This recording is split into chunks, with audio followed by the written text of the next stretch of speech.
ഗസയിൽ വെടിനിർത്താനും ബന്ദിമോചനത്തിനും ഇസ്രായേൽ പുതിയ നിർദ്ദേശം മുന്നോട്ട് വെച്ചതായി US പ്രസിഡന്റ് ജോ ബൈഡൻ. 3 ഘട്ടങ്ങളായുള്ള വെടിനിർത്തൽ കരാറിന്റെ കരട് രൂപം ഖത്തർ വഴി ഇസ്രായേൽ ഹമാസിന് കൈമാറിയെന്നും ബൈഡൻ പറഞ്ഞു.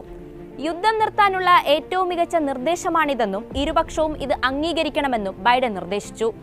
യൂറോപ്യൻ യൂണിയനും വിവിധ രാജ്യങ്ങളും പുതിയ വെടിനിർത്തൽ നിർദ്ദേശം സ്വാഗതം ചെയ്തിട്ടുമുണ്ട്. ഹമാസ് നേരത്തെ അംഗീകരിച്ചതിൽ നിന്ന് നേരിയ മാറ്റങ്ങൾ മാത്രമാണ് പുതിയ വെടിനിർത്തൽ നിർദ്ദേശത്തിലുള്ളതെന്നാണ് അമേരിക്കൻ ഉദ്യോഗസ്ഥരുടെ വാദം. 6 ആഴ്ച നീണ്ടു നിൽക്കുന്നതാണ് ആദ്യഘട്ടം. ഈ ഘട്ടത്തിൽ ഗസയിലെ ജനവാസ മേഖലകളിൽ നിന്ന് IDF പിൻവാങ്ങും. 100 കണക്കിന് ഫലസ്തീൻ തടവുകാരെ ഇസ്രായേൽ വിട്ടയക്കും. പകരം സ്ത്രീകളും പ്രായമായവരും പരിക്കേറ്റവരും ഉൾപ്പെട്ട ബന്ദികളെ ഹമാസ് മോചിപ്പിക്കണം. ഗസയിലുടനീളമുള്ള ഫലസ്തീൻ പൗരന്മാർക്ക് അവരവരുടെ വീടുകളിലേക്ക് മടങ്ങാം. നിത്യവും സഹായഹസ്തവുമായി 600 ട്രക്കുകൾ ഗസയിലേക്ക് കടത്തിവിടും. അന്താരാഷ്ട്ര